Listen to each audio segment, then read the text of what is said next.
हम 7 धातुओं से मिलकर बना, 7 एलिमेंट्स, 7 एलिमेंट्स से मिलकर बने हैं।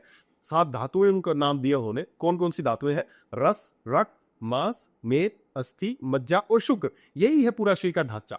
बस ये जिस क्रम में मैंने बताई है, इसी क्रम में ही मैन्युफैक्चर होती है। ये बहुत सीक्वेंस ही उन्होंने बताया कि जब भी आप कुछ खाएंगे तो सबसे पहले उसका बनेगा रस, फिर वो रस आगे कन्वर्ट होगा अगली धातु में, हमारे शरीर में बनेगा रक्त, रक्त के बाद बनेगा मांस, मांस के बाद मेद, मेद के बाद हड्डियां, उसके बाद मज्जा नर्वस सिस्टम, और उसके बाद अस्थि मज्जा, उसके बाद लास्ट में शुक्र बनेगा। तो इस क्रम में ही 7 धातुएं बनती है और इन्हीं से हमारा पूरा ढांचा बना है।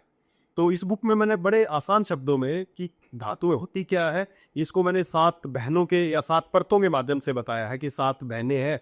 एक पहली पहली धातु ने कहा कि जो भी आप खाओगे तो उसका रस बनना चाहिए। अगर उसका रस ही नहीं बनेगा तो वो आगे वाली धातु बन सकती है क्या? नहीं बन सकती। तो ये इसी क्रम में धातुएं बनती हैं और इन्हीं धातुओं का हम पूरा ढांचा है। इस बुक के माध्यम से बहुत साधारण शब्दों में मैं आपको विश्वास दिलाता हूँ, एक बार इस चैप्टर को पढ़ लेगा तो उसको शरीर का स्ट्रक्चर समझ में आ जाएगा। किसी को समझ में आएगा कि मेरे हड्डियां कमजोर है तो वो हड्डियां कैसे मजबूत करनी है। इस बुक में मैंने सब स्पष्ट बताया कि रस धातु जब कमजोर हो जाती है तो क्या आपको लक्षण नजर आएंगे।